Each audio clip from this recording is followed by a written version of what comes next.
సుమన్ టీవీలో మీ personal and business promotions కోసం కింది నెంబర్కి కాంటాక్ట్ చేయండి. కదిలే బస్సులో ఓ యువకుడు ఆత్మహత్య చేసుకున్నటువంటి ఘటన సంచలనం రేపుతోంది. శ్రీకాళహస్తి నుంచి తిరుపతికి వెళ్తున్నటువంటి బస్సులో మార్గమధ్యంలో ఉన్నటువంటి ఏర్పేడు వద్ద మేర్లపాక అనేటువంటి ఒక స్టాప్ వద్ద ఆర్డినరీ బస్సు ఎక్కాడు ఒక యువకుడు. అయితే ఇవాళ తెల్లవారుజామున కావడంతోనే పూర్తిగా పొగమంచు కమ్ముకోవడం, అదే రకంగానే కొంత చీకటిగా ఉండడంతో, అది కాకుండా బస్సులో ఇద్దరు ప్రయాణికులు మాత్రమే ఉండడంతో బస్సు మొత్తం కూడా ఖాళీగా ఉంది. అయితే అతను టికెట్ తీసుకున్న తర్వాత ఆఖరణ కూర్చున్నటువంటి నేపథ్యంలోనే కొద్దిసేపటి తర్వాత అతను వెంట తెచ్చుకున్నటువంటి ఒక తాడుతో బస్సులో ఉన్నటువంటి హ్యాంగర్ కి ఉరివేసుకొని కూడా ఆత్మహత్యకు పాల్పడినట్టు తెలుస్తోంది. అయితే ఈ విషయాన్ని కండక్టర్ అప్పుడు గమనించలేదు. అక్కడ మేర్లపాక నుంచి దాదాపు రేణిగుంట రావడానికి ఒక 10 కిలోమీటర్లు ఉంటుంది. 10 కిలోమీటర్ల మేర ఎటువంటి ప్రయాణికులు కూడా బస్సులో ఎక్కకపోవడము, అదే రకంగానే పూర్తి స్థాయిలో మంచు కమ్ముకుపోవడము, కొంత చీకటిగా ఉండడంతో అతను వెనక వైపు ఏం చేస్తున్నాడో తెలియనటువంటి పరిస్థితి అక్కడ నెలకొంది. అయితే రేణిగుంటకి రాగానే రేణిగుంట బస్ స్టాప్ లో వెనక వైపు ఒకసారిగా చూడగానే అతను ఆ ఒక హ్యాంగర్ కి తాడుతో ఉరివేసుకున్నటువంటి దృశ్యం చూసి ఒక్కసారిగా షాక్ అయ్యారు.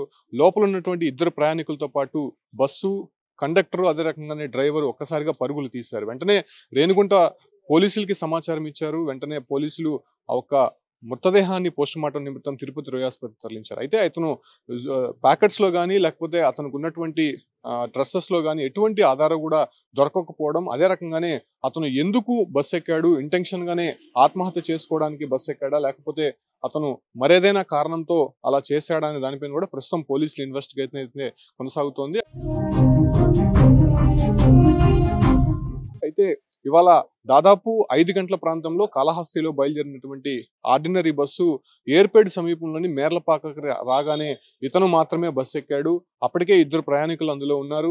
అయితే ఎందుకు ఆ ఒక బస్సులోనే అతను ఆత్మహత్యకి పాల్పడాల్సి వచ్చింది, అతను వెంట ముందుగానే ఈ ఒక తాడు తెచ్చుకున్నాడా లేకపోతే బస్సులో దొరికినటువంటి తాడుతో అతను ఆత్మహత్యకు పాల్పడ్డారా, వీటన్నిటిపైన కూడా పోలీసులు ప్రస్తుతం ఇన్వెస్టిగేషన్ అయితే కొనసాగుతుంది. అయితే ఆ యువకుడి దగ్గర ఎటువంటి ఆధారాలు కూడా లభించలేదు. అతను ఏ ప్రాంతానికి చెందినవాడు, అదే రకంగానే అక్కడ ఉన్నటువంటి పరిసర ప్రాంతాల్లో ఉన్నటువంటి ప్రజల్ని కూడా అడిగే ప్రయత్నం అయితే చేశారు. కాకపోతే అతను ఎవరో తెలియనటువంటి పరిస్థితి, అక్కడ ఉన్నటువంటి తోటివారితో పాటు అక్కడ ఉన్నటువంటి బస్సు ఎక్కినటువంటి మేర్లపాక స్థానిక ప్రజలైతే చెప్తున్నారు. అయితే ప్రస్తుతం రేణిగుంటకు రాగానే అతను గుర్తించినటువంటి నేపథ్యంలోనే ఆ ఒక్క బస్సుకు వద్దకు చేరుకున్నటువంటి పోలీసులు పోస్టుమార్టం నిమిత్తం బాడీని అయితే స్వాధీనం చేసుకున్నారు. అయితే బస్సు మాత్రం ప్రస్తుతం డిపోకి తరలించినటువంటి పరిస్థితి కనిపిస్తుంది. దాంతో పాటు కూడా బస్సు డ్రైవర్, కండక్టర్ను కూడా విచారిస్తున్నారు. అసలు మేర్లపాకలో ఎక్కినటువంటి అతను ఎక్కడ దాకా టికెట్ తీసుకున్నాడు, అసలు అతని ప్రవర్తన ఎలా ఉంది, ముందుగా ఏం మాట్లాడారు, ఏదైనా డిప్రెషన్ లో ఉన్నారనే విషయాలపైన కూడా పోలీసులు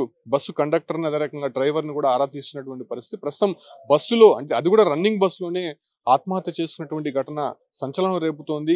ముందున్నటువంటి ప్రయాణికులు ఇద్దరికి ఎటువంటి అనుమానం రాకుండా, కండక్టర్ డ్రైవర్ కూడా ఎటువంటి సందేహం కలగకుండా అతను వెనక వైపు చాలా చాకచక్యంగా ఆ హ్యాంగర్ కి అతను వెంట తెచ్చుకున్నటువంటి తాడుతో కట్టుకోవడము, ఆ తర్వాత ఆ బస్సులోనే ఉరివేసుకొని ఆత్మహత్యకు పాల్పడడం ప్రస్తుతం సంచలనం రేపుతోంది. దీనికి సంబంధించి ప్రస్తుతం కేసు దర్యాప్తు అయితే మాత్రం రేణిగుంట పోలీసులు చేస్తున్నారని చెప్పొచ్చు.